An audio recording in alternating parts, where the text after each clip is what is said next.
I've got this little skeleton guy, and as soon as I center him on the canvas, his head's going to get cut off, so you're unfortunately just going to see the paint flow down him. I will try to get a better setup for the next one, but I think the paint flowing down him is probably going to be the more fun part. So here we go. And I'm going to do this left-handed so you can try to see as much as possible. So this will be an adventure for all of us.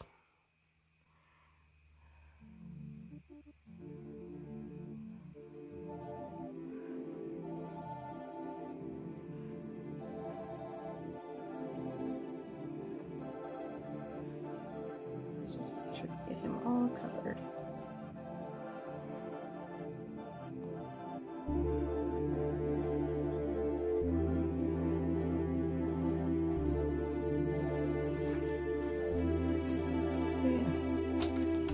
On a spinny for a reason.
So here is the dried canvas for the yoga skull, and that orange turned pretty gray, but it's still there. I'm going to come in a little closer for you to see.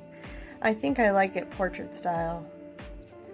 Those swirls where the paint dripped off are just amazing. I love it.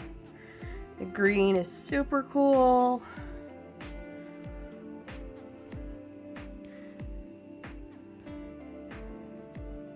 I really like this. I didn't think I was gonna like the canvas as much as I do, but it's really cool. That green right there. Oh, love it. Love it. And the orange is really, it's very subtle, but I love it. So there's the overall on the canvas. Here is the yoga skull. Actually, his skull, I think, is the best part, because The way the colors swirled on his head are just so cool. Turn around. Look at his brain. Well, I don't know. I guess skeletons don't have brains, but this guy does. He did still have some paint on the underside of this piece. It's still a little tacky this morning. So I just wiped off the bottom so that it would be a clean finish. Look at his chin. His chin is like full on green. So cool. And I like that his little, you know, spine right there stayed black. He's got kind of a puddle of paint in his little, you know, leg area there, but overall I think he's really cool. So anyway, thanks for watching. Hope you enjoyed this, and I will see you guys next time.